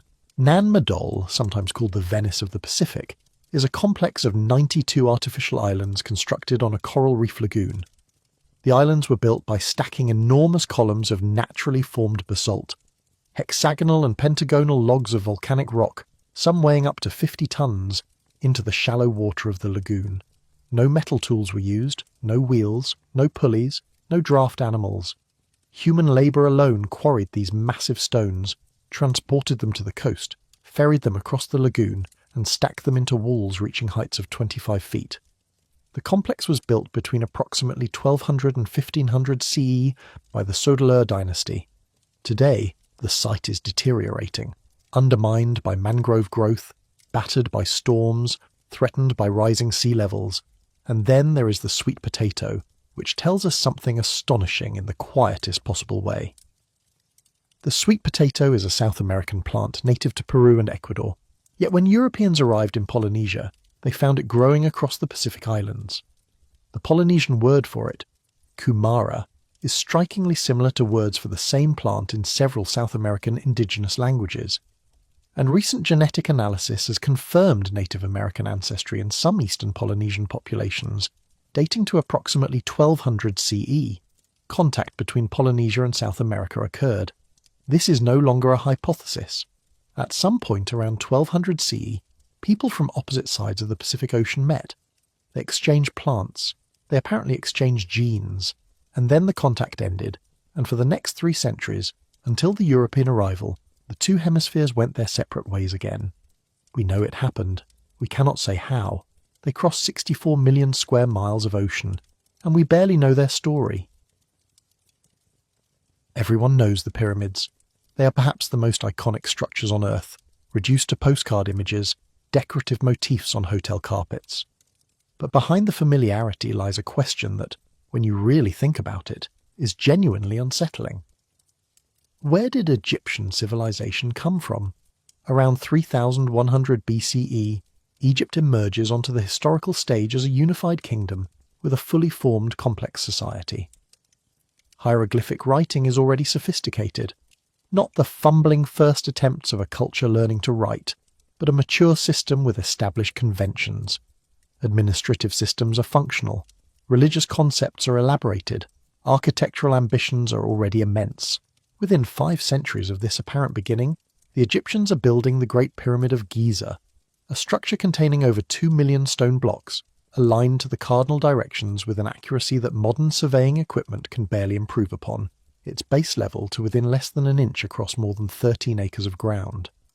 Before 3100 BCE, what the archaeological record shows in Egypt is scattered Neolithic farming villages, nothing that obviously leads to what comes next. The transition appears to happen with extraordinary rapidity. The comparison with Mesopotamia sharpens the puzzle. In Sumer, we can trace the development of writing from its earliest origins, simple accounting tokens, then pictographic tablets, then increasingly abstract cuneiform signs, across centuries of gradual, traceable development. You can watch the technology evolving step by step, mistake by mistake. In Egypt, nothing comparable exists. Hieroglyphic writing appears in the archaeological record already highly developed. One possible answer lies deep in the desert, at a place called Nabta Playa. 500 kilometers south of Cairo in the Nubian desert, there is a dried lake bed that was once, between roughly 7000 and 3000 BCE, a seasonal oasis. These were not Egyptians who camped there. They were Saharan pastoralists, people of the Green Sahara, a vast grassland that covered what is now the world's largest hot desert during a period of wetter climate known as the African Humid Period. At Nabta Playa, around 5000 BCE, these herders arranged large stones in what appear to be astronomical alignments. One arrangement tracks the summer solstice. These were people with organised communal labour, sustained occupation of specific sites, ritual practices involving megalithic construction, and an interest in tracking celestial events. The Green Sahara migration theory proposes a connection between these Saharan peoples and the emergence of Egyptian civilization. As the Sahara dried out, the most severe desiccation pulse occurring between approximately 5000 and 3000 BCE, perfectly coinciding with the rise of pre-dynastic and early dynastic Egypt. The peoples who had inhabited the Green Sahara for millennia were forced to migrate toward the one reliable water source in the region, the Nile Valley. If this theory is correct, Egyptian civilization didn't spring from nothing. It was the product of a forced convergence, multiple populations with different traditions, different skills, and different bodies of accumulated knowledge crowding into the narrow ribbon of the Nile Valley and creating something new from the combination. The apparent speed of Egyptian civilization's emergence would not be mysterious acceleration but synthesis, the rapid crystallization of a complex society from components that had been developing separately for millennia in a region we can no longer study because it has been buried under centuries of desert sand. The supporting evidence is suggestive, though far from conclusive. Climate data aligns with the timing. Ancient Egyptian DNA shows evidence of multiple population origins. Egyptian mythology contains references to a primordial homeland to the south and west of the Nile Valley. The creation narrative of a primordial mound rising from the waters of chaos has been interpreted by some scholars as a mythologized memory of watching islands appear in seasonal desert lakes as the climate dried and the lakes shrank. But the Sahara is enormous, over 9 million square kilometers, hostile to human life in its current state, and barely explored archaeologically. Any pre-dynastic settlements in the desert would be buried under millennia of sand accumulation. The evidence that might prove or disprove the Green Sahara theory almost certainly exists, but finding it remains one of archaeology's most formidable challenges. Now I want to take you to a place almost no one talks about, not Egypt, not Sumer, somewhere else, somewhere earlier than the pyramids, earlier than the Great Bath of Mohenjo-Daro, earlier even than Sumer's oldest temple towns. A place where, for 2,000 years, people built the largest settlements on Earth, and then periodically, deliberately, burned them all to the ground. In 1884, a Romanian folklorist named Teodor Barada noticed ceramic fragments near the village of Cucuteni, in what is now eastern Romania. He collected a few pieces, published a brief note, and moved on. 13 years later, in 1897, a Ukrainian archaeologist named Vikenty Kavoyka announced the discovery of a large Neolithic site near the village of Tripilia in Kiev Oblast. It would take further decades before anyone realized that these two sites, and thousands of others scattered across Romania, Moldova, and Ukraine, belonged to the same civilization. A civilization that we now call, awkwardly, by the names of its two first identified sites, Cucuteni Tripilia. It existed from roughly 5,500 BCE to 2,750 BCE, nearly 3,000 years. At its peak, between 4,100 and 3,600 BCE, it built some of the largest human settlements on Earth, larger than any contemporary settlement in Mesopotamia, larger than any Egyptian town of the period, larger than anything in China or India. At Talyanki, in modern-day Ukraine, archaeologists have identified up to 2,700 houses arranged in concentric rings across an area of 450 hectares, over 1,100 acres, with population estimates as high as 21,000 people. At Majdanetsky, archaeomagnetic surveys have mapped about 2,300 burned clay buildings. At Nebelivka, a site of 238 hectares, research teams have used magnetic radiometry to produce the first complete architectural plan of a mega-settlement in Europe. More than 29 Cucuteni Tripilia sites had areas greater than 100 hectares. The settlements were organised around concentric circles of houses facing inward towards shared central spaces, a layout that suggests an architectural ethos profoundly different from the radial, hierarchical urban forms of the Near East. And here is the extraordinary thing. There are no palaces, no monumental stone architecture, no rigid social stratification visible in the houses, which are remarkably uniform in size and furnishings, no centralised kingship, no evidence of warfare between settlements, no weapons caches, no fortifications oriented against external enemies. The Cucuteni Tripilia people built cities the size of early Uruk, and they built them apparently without kings. They were skilled farmers. They cultivated wheat, barley, peas, flax. They raised cattle, sheep, goats, and pigs. Their pottery, decorated with swirling red, black and white motifs, is among the most sophisticated ceramic traditions of prehistoric Europe. Modern master potters, attempting to reproduce it with traditional methods, have struggled to match its quality. They crafted thousands of small clay figurines, usually female, sometimes abstracted, often seated, their bodies incised with geometric designs that may echo the patterns of tattoos or textiles long since decayed. In the mid-20th century, the Lithuanian-American archaeologist Maria Gimbutas looked at these figurines and saw evidence of what she called Old European civilization, a peaceful, matrilineal, goddess-worshipping culture that she believed flourished across southeastern Europe before being displaced by Indo-European horse-riding patriarchies sweeping in from the steppes. Gimbutas's interpretation captivated a generation of readers. It has also been heavily contested by subsequent archaeologists, who point out that figurine traditions are notoriously difficult to interpret, that religious meaning cannot be read directly from iconography, and that the absence of visible male figures in the clay record does not necessarily indicate a female-dominated society. What is not contested is that the figurines mattered to the Cucuteni Tripilia people, and that they made them by the tens of thousands, and that many were broken or buried deliberately inside the houses that were themselves burned and buried. What is also not contested is that we do not know the names of any of the figures. They had names, every one of them. Every seated woman with incised thighs and schematized eyes was a specific presence to the person who shaped her. She had a story. She does not have one anymore. They may have practiced some of the earliest forms of metallurgy in Europe, working copper into ornaments. They may have possessed the earliest known wheel toys, small clay objects with perforated holes that suggest axles, and every 60 to 80 years they burned their own cities to the ground. This is not a metaphor. Archaeological excavations at site after site, at Talyanki, at Majdanetsky, at Nebelivka, at smaller settlements scattered across the culture's vast territory, reveal clear evidence that the houses were deliberately set on fire. The burning was thorough. The fires were hot enough to vitrify the clay walls, turning mud-daubed structures into ceramic. Experimental archaeology conducted by the AHRC funded Early Urbanism in Europe project at Nebelivka confirmed what excavators long suspected. To burn a tripillion house to the temperatures observed in the archaeological record, the inhabitants would have had to stack additional fuel inside the house before lighting it. These were not accidents, these were ceremonies, and then on the ashes of the old settlement, sometimes directly on top of it, sometimes nearby, they rebuilt.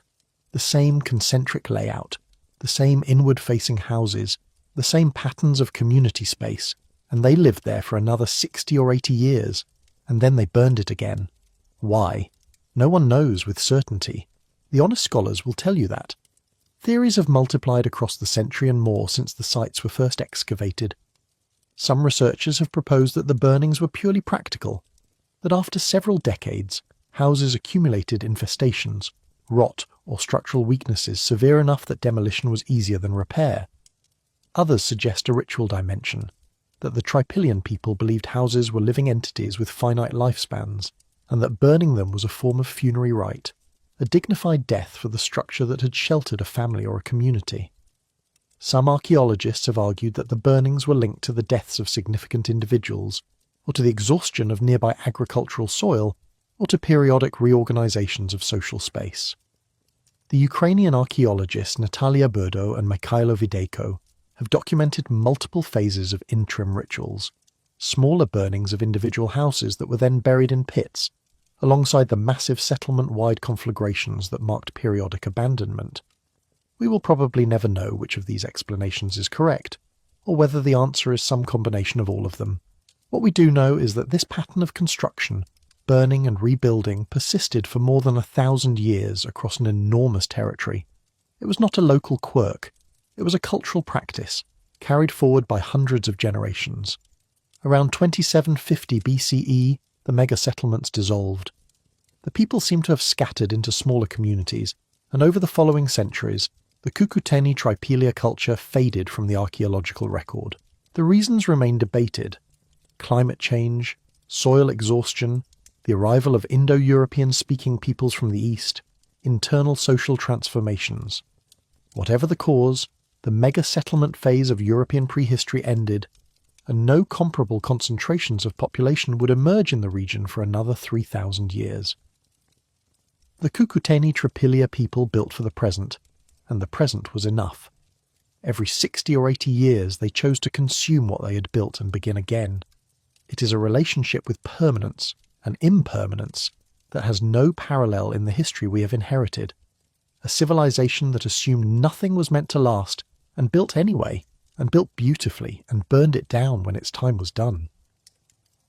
We have been moving backward in time all night. Now we go all the way back, to the edge of what we can know, to the catastrophe that may have reset human civilization at the exact moment it was poised for its greatest transformation. 12,900 years ago, the world was on the verge of something extraordinary. The last ice age was ending. For 7,000 years, glaciers had been retreating, temperatures rising, sea levels climbing. Vast new territories of habitable land were opening up across the northern hemisphere. The climate was warming toward conditions that, for the first time in 100,000 years, would be hospitable to settled human communities across large parts of the earth. And human beings were ready. In the Levant, the Natufian culture had established permanent stone settlements. Not seasonal camps, not temporary shelters. Permanent villages with stone foundations, hearths, storage pits, grinding stones, and specialized sickle blades designed for harvesting wild grain. They were on the very threshold of agriculture. In Europe, the Magdalenian culture was producing art of astonishing quality. The cave paintings at Lascaux, Altamira, and Chauvet depict animals with naturalistic detail, anatomical precision, dynamic movement that would not be matched in European art for another 10,000 years. In North America, the Clovis culture had developed a distinctive and remarkably effective toolkit. Exquisitely crafted fluted spear points, made by a specific knapping technique that required considerable skill. Clovis points have been found across the entire North American continent, from coast to coast. Something was about to happen. The pieces were in place for the fundamental transformation of human civilization, and then, in a span measured in decades, the world lurched backward into 1,000 years of cold. Around 12,900 years ago, global temperatures plummeted. The warming trend reversed. Conditions returned to something approaching full glacial severity. For 1,300 years, a period scientists call the Younger Dryas, named after a cold-loving wildflower that spread across Europe, the world was locked in a climatic reversal. The effects on human populations were catastrophic. In North America, 35 genera of large mammals went extinct during or immediately following the onset of the Younger Dryas. Mammoths, mastodons, horses, camels, giant ground sloths, saber-toothed cats, American lions, dire wolves, short-faced bears. These were not obscure marginal species. They had survived multiple previous glacial cycles. They could not survive this one. The Clovis culture, which had depended on these large animals as prey, disappears from the archaeological record essentially simultaneously. The cause of the Younger Dryas remains one of the most contested questions in earth science. The mainstream explanation involves the disruption of the Atlantic meridional overturning circulation, the great conveyor belt of ocean currents that distributes heat from the tropics to the higher latitudes. As the North American ice sheet melted, it released enormous volumes of fresh water into the North Atlantic, possibly through the catastrophic drainage of glacial lake Agassiz, a body of fresh water larger than all the modern Great Lakes combined. This influx of fresh water diluted the salinity of the North Atlantic, disrupting the circulation system. Without that circulation, heat transfer from equator to pole was interrupted, and the northern hemisphere cooled. But there is a rival hypothesis, controversial, fiercely debated, unresolved. In 2007, a team of researchers proposed that the Younger Dryas was triggered by a cosmic impact. A comet or asteroid, or possibly multiple fragments of a disintegrating comet, exploding over the North American ice sheet. The evidence they cited included a thin sediment layer from exactly this period containing nanodiamonds, magnetic spherules, platinum concentrations far above background levels, high-temperature melt glass, and what they identified as shock-fractured quartz. The hypothesis ignited a scientific firestorm. A comprehensive review published in 2023 by a team led by Vance Holliday concluded that the Younger Dryas impact hypothesis has not converged into a credible, self-consistent explanation and should be considered refuted.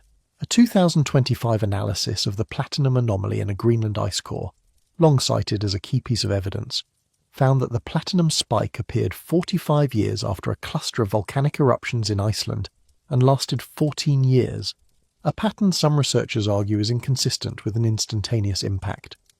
And yet the hypothesis has not entirely disappeared. Researchers continue to report finding platinum, microspherules, and melt glass in sediments from eastern North America and marine cores from Baffin Bay. A vocal minority of scientists continues to defend the hypothesis. The mainstream consensus leans strongly against it, but the debate persists. Whatever caused the Younger Dryas, its consequences for human civilization were profound and lasting. 1,300 years of renewed cold interrupted the trajectory that human societies across the Northern Hemisphere had been following for millennia. And then, right at the very end of the Younger Dryas, as the climate was finally warming again around 9,500 BCE, something appeared that should not have been possible. Göbekli Tepe. In southeastern Turkey, on a rocky hilltop with panoramic views across the Harran Plain, hunter-gatherers built a complex of massive stone enclosures featuring T-shaped limestone pillars up to 20 feet tall and weighing between 7 and 10 tons. The pillars are carved with intricate, detailed images of animals: snakes, foxes, boars, vultures, scorpions, cranes, spiders, and some pillars bear anthropomorphic features, with arms and hands carved in relief, suggesting that they may represent stylized human figures, perhaps ancestors or deities. The site predates Stonehenge by more than 6,000 years, and the Great Pyramid by more than 7,000 years. This was built by people who had not yet invented agriculture, had not yet domesticated animals, had not yet made pottery, or so we thought. Recent excavations have complicated this picture. Archaeologists have found grinding stones, flint sickles, plant residues, and what appear to be domestic living structures at Göbekli Tepe, suggesting that its builders may have been on the very cusp of the agricultural transition. The discovery of a water supply system, carved channels feeding cisterns in the bedrock capable of holding at least 150 cubic meters of rainwater, suggests that the site was occupied for sustained periods. In September 2025, Turkey's Minister of Culture announced the discovery of a life-size human statue at Göbekli Tepe, the first of its kind found at the site. It had been embedded horizontally in the base of a wall between structures B and D, apparently as a votive offering. As of recent estimates, no more than about 5 to 10% of the site has been excavated. Geophysical surveys indicate the presence of at least 15 additional enclosures still buried underground. Archaeologists estimate that it may take 150 years to fully explore the site. Here is the question that haunts every archaeologist who studies this period. If the people who built Göbekli Tepe at the end of the Younger Dryas were capable of this, what might their predecessors have been capable of before the catastrophe began? The skills required to build Göbekli Tepe do not appear overnight. They are the products of generations, possibly centuries, of accumulated practice. Where is the evidence of the tradition that preceded it? Some of that evidence may be buried under 1,300 years of climatic catastrophe. Some of it may be submerged beneath rising seas. At the peak of the Ice Age, sea levels were approximately 400 feet lower than today, exposing millions of square miles of coastal land that is now underwater. Coastlines are exactly where we would expect ancient peoples to have lived, rich in marine resources, mild in climate, connected by water routes for trade and communication, which brings us to the place beneath the waves. In 1931, a fishing trawler called the Kalinda was working the North Sea, about 25 miles east of the English coast, near a shallow bank known as Lehman and Ower. As the crew hauled in their nets, they pulled up a lump of peat. That was unusual in itself. Peat forms on land in freshwater bogs, not on the seafloor. But stranger still was what was inside the peat. A barbed antler spear point, beautifully crafted, clearly worked by human hands. The crew brought the artefact ashore. It was sent to the British Museum.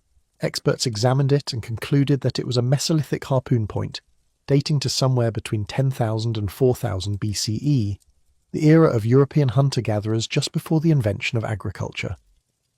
The year after its discovery, pollen analysis of the peat confirmed something that should have been impossible. The peat had formed in a freshwater environment, on dry land before that land was covered by the North Sea. There had been a country out there, under the water, and people had lived on it. Today we call that country Doggerland, named for Dogger Bank, a submerged sandbank frequented by Dutch fishing boats called doggers. The name was coined in the late 1990s by the archaeologist Brian E. Coles of the University of Exeter. Doggerland was real. It was enormous.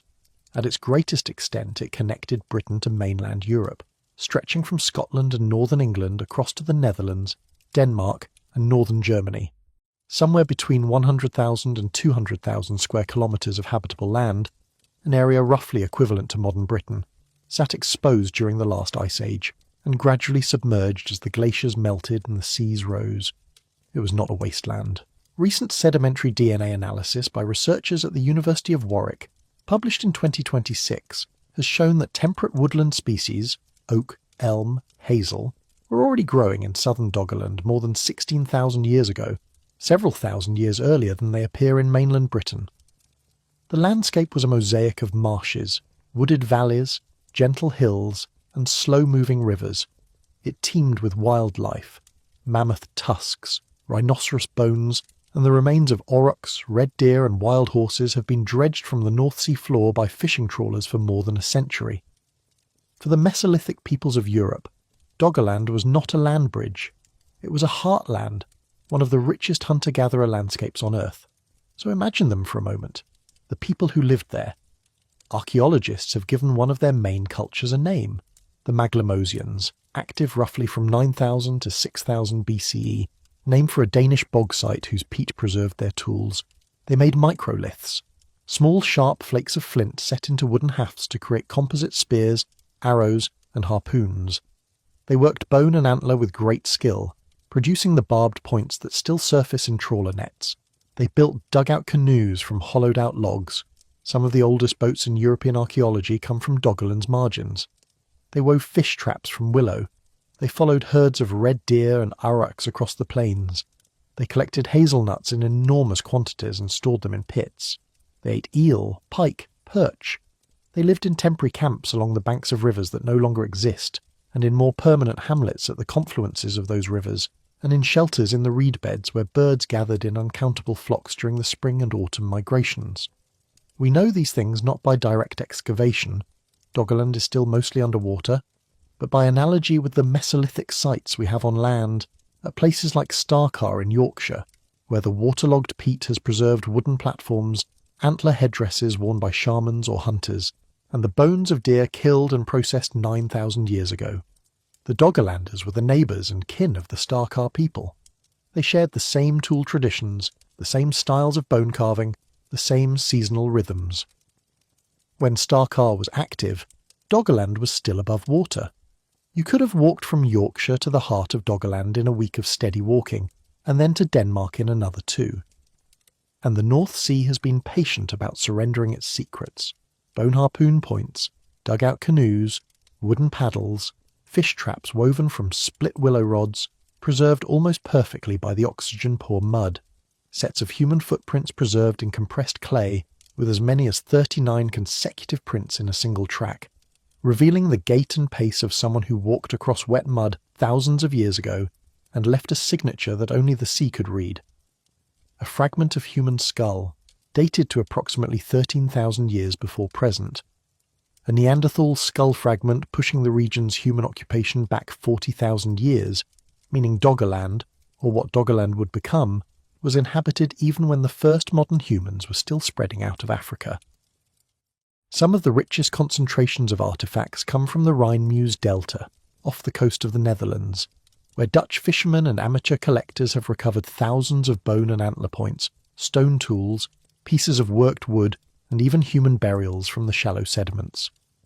Dutch researchers have a name for the submerged riverbanks where these finds concentrate, the steekels, the spines.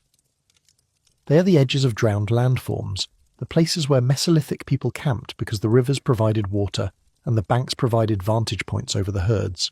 In 2019, a team from the University of Bradford and Ghent University, sampling the seabed about 25 miles off the coast of Cromer in Norfolk, recovered a hammerstone flint from a depth of 32 metres, a simple tool used to strike flakes from other stones, dating to a time when the hammerstone's owner was standing on dry land.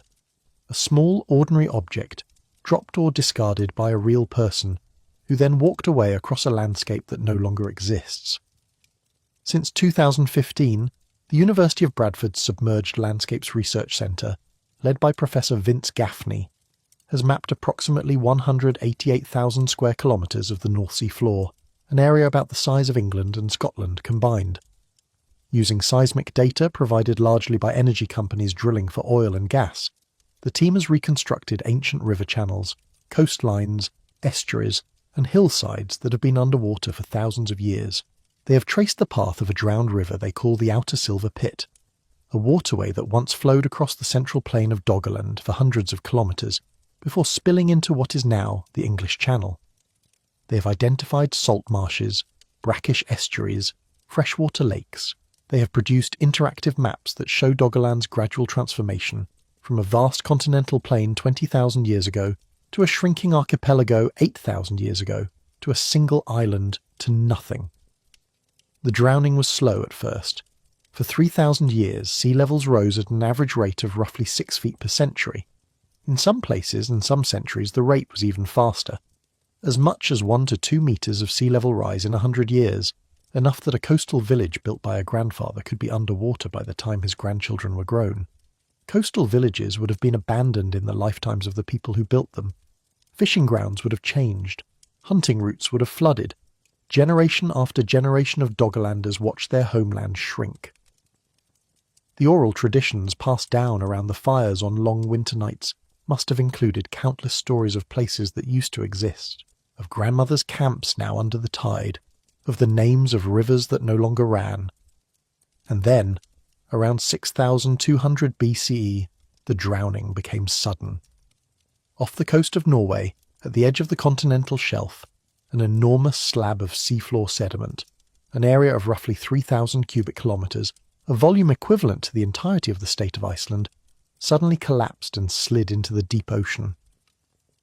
This was the Storegga Slide, one of the largest underwater landslides known from the entire Holocene. It triggered a tsunami. The waves that spread across the North Atlantic from the Storegga Slide have been reconstructed by modern researchers. Deposits from the tsunami have been identified on the eastern coast of Scotland, where waves reached heights of at least 20 metres. Similar deposits have been found in the Faroe Islands, Greenland, and along the Norwegian coast. The tsunami penetrated up to 40 kilometres inland in some areas. Any Doggerlanders living on the low-lying plains of their homeland on that day had no warning, no high ground, no survival of their homes, their boats, their supplies. And yet, and this is one of the strangest revelations of recent research, Doggerland did not disappear entirely that day. A 2020 study by British and Estonian scientists found evidence that some uplands, particularly the Dogger Bank itself, survived the tsunami as small islands. Perhaps a quarter of Doggerland's Mesolithic population was killed by the Storegga event, but a remnant endured. The last islands of Doggerland lingered for another 1,000 years, shrinking slowly as sea levels continued to rise. By 5000 BCE, Dogger Bank itself was gone. The lost land had become open ocean. What did the Doggerlanders know? What did they carry with them, in boats and in memory, when they fled to the shores of Britain or Jutland or the Netherlands? Did the flood stories of northwest European prehistory, the oldest oral traditions of the Germanic and Celtic peoples, the echoes of submerged kingdoms in later Welsh and Breton legend, trace back distantly to the drowning of Doggerland? We cannot say with certainty. Oral traditions are not time capsules, and the people who fled Doggerland were illiterate, and any stories they told across campfires in the centuries that followed have been reshaped 100 times since. But something almost certainly survived. A memory of the sea rising, a memory of the country that used to be. And Doggerland is not alone. Around the entire perimeter of every continent, the coastlines of the Ice Age world lie submerged. Sunderland, off the coast of Southeast Asia, an area larger than India that sat exposed during the Ice Age, now drowned beneath the shallow seas between Java, Sumatra and Borneo. Brynja, the land bridge between Siberia and Alaska, most of which is now beneath the Bering Sea. The vast continental shelves of the Gulf of Mexico, the Mediterranean, the Black Sea, the Persian Gulf. All of them were habitable, all of them likely inhabited, and nearly all of them remain almost entirely unexplored by archaeologists. At the University of Bradford, researchers are now using artificial intelligence to scan the seismic data they have gathered, looking for signatures of human settlement, hearths, midden heaps, post-hole patterns, buried beneath the silt of the North Sea floor. If they succeed, they may find what no land-based archaeologist has ever seen. The villages of people who lived at the very dawn of the modern human age, preserved in oxygen-free mud, untouched by farming or industry or the great disruptions of later history. An entire chapter of the human story written on the bottom of the sea. We have travelled a long way tonight, and I want to be honest with you about what we have and have not done. I have not solved anything. None of these mysteries have tidy answers, and anyone who tells you they know exactly what happened to the Bronze Age, or the Indus Valley, or Cahokia, or Doggerland, is either oversimplifying or has an agenda that has nothing to do with honest inquiry. The gaps are real. The silences are real. But I want to leave you with two thoughts tonight before you drift off entirely. The first is this. Every civilization we have visited believed itself to be permanent. The Bronze Age kings of the Mediterranean, the senators of Rome, the navigators of Polynesia, the builders of Cahokia, the quiet potters of Corral, the cotton traders of the Indus, the Kukutini Tripelia people with their 1,000-year-long rhythm of construction and fire. The Doggerlanders walking along the shores of a country that was slowly drowning beneath their feet. None of them imagined that their grandchildren would forget how to read their writing, or that their cities would crumble into unrecognizable mounds, or that future peoples would stand among their ruins and wonder who they were. We are not exempt from the forces that unmade them. Our own civilization, with all its technologies, is subject to the same dynamics of complexity, interconnection, and specialization that brought down the Bronze Age world. The hard drives that store our digital memories are more fragile than clay tablets. They corrupt, they degrade, they become unreadable as the hardware and software needed to access them become obsolete. The specialized knowledge that runs our society is distributed across millions of specialists, each of whom holds a small piece of a vast puzzle. The moment the coordination fails, much of that knowledge becomes inaccessible. This is not a prediction of doom. It is an observation about civilization itself. Civilization is not a state. It is a process, a continuous, active, effortful process of maintaining knowledge, training new practitioners, investing in infrastructure, and adapting to changing conditions. The moment that process is interrupted, the knowledge begins to slip away, quietly, irreversibly, like water draining from a bath. The second thought is this. The gaps are not just warnings. They are also invitations. The tools we have for recovering lost paths are better than they have ever been. LiDAR is revealing entire cities hidden beneath jungle canopy. Ancient DNA analysis is tracing population movements invisible to traditional archaeology. Satellite imagery is identifying archaeological features across vast areas of desert, forest, and ocean floor. Multispectral imaging is reading texts beneath palimpsests, recovering words that monks scraped away 1,000 years ago. Machine learning algorithms are being applied to undeciphered scripts, the Indus signs, linear A, rongo, searching for patterns that human analysts might miss. Sedimentary DNA can now reconstruct the plant and animal life of a drowned landscape from mud samples drilled out of the North Sea floor. We are living in what future historians may recognise as a golden age of archaeological discovery. The Amazon is yielding urban landscapes that nobody imagined existed. Göbekli Tepe is rewriting the story of civilization's origins with every season of excavation. The Sahara is slowly revealing the traces of peoples who inhabited it when it was green. Underwater archaeology is beginning to explore the drowned coastlines where Ice Age peoples once lived. Every year, new technologies push the boundaries of what is recoverable further than they have ever been pushed. And yet, the civilizations we have discussed tonight were not abstractions. They were not statistics, not data points. They were people, mothers who held their newborns in the flickering lamplight and whispered promises about the future, fathers who taught their children to work with their hands and told them stories about where they came from, builders who stepped back from their work and felt the quiet satisfaction of a wall well made, priests who believed, with all their hearts, in the power of the rituals they performed, poets who lay awake at night reaching for words that could capture the way starlight looks on water, or the sound of a child laughing, or the ache of missing someone who is gone. Every one of those people experienced the world as vividly, as completely, as urgently as you experience yours right now. They had opinions, preferences, grudges, dreams, inside jokes, regrets, and secret ambitions. They were, in every way that matters, fully human, as rich in consciousness, as complex in feeling, as deserving of remembrance as any person alive today. And for the overwhelming majority of them, no trace of their individual lives survives. Not a name, not a face, not a single recorded word. That is the true weight of these lost epochs. Not the frustration of unsolved puzzles, but the annihilation of lived experience on a scale that dwarfs any individual tragedy. The silence is not empty.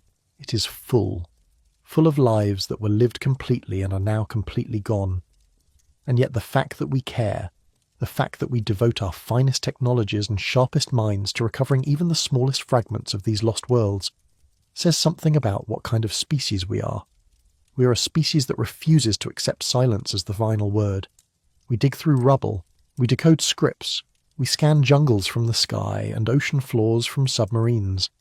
We build machines that can read the traces of ink scraped off parchment 1,000 years ago.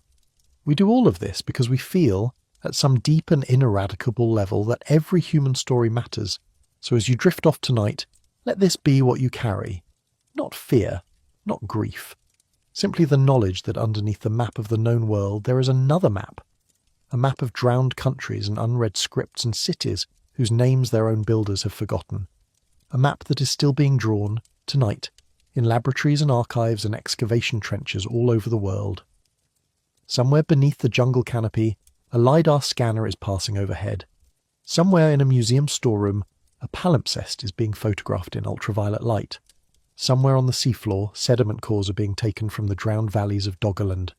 Somewhere, right now, a young archaeologist is kneeling in the dirt with a soft brush, uncovering the edge of something that has not been seen in 3,000 years.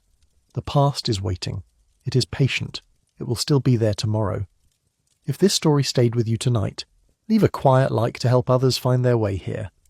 If you'd like to continue wandering through the silences, there's a playlist of companion stories waiting. And if a particular image or civilization is still echoing in your mind as you drift off, leave it in the comments. I read them, and I often follow the threads listeners leave behind into the next night's story. Until next time, wherever you are in the world, whatever time it is, sleep well and dream deep. Good night.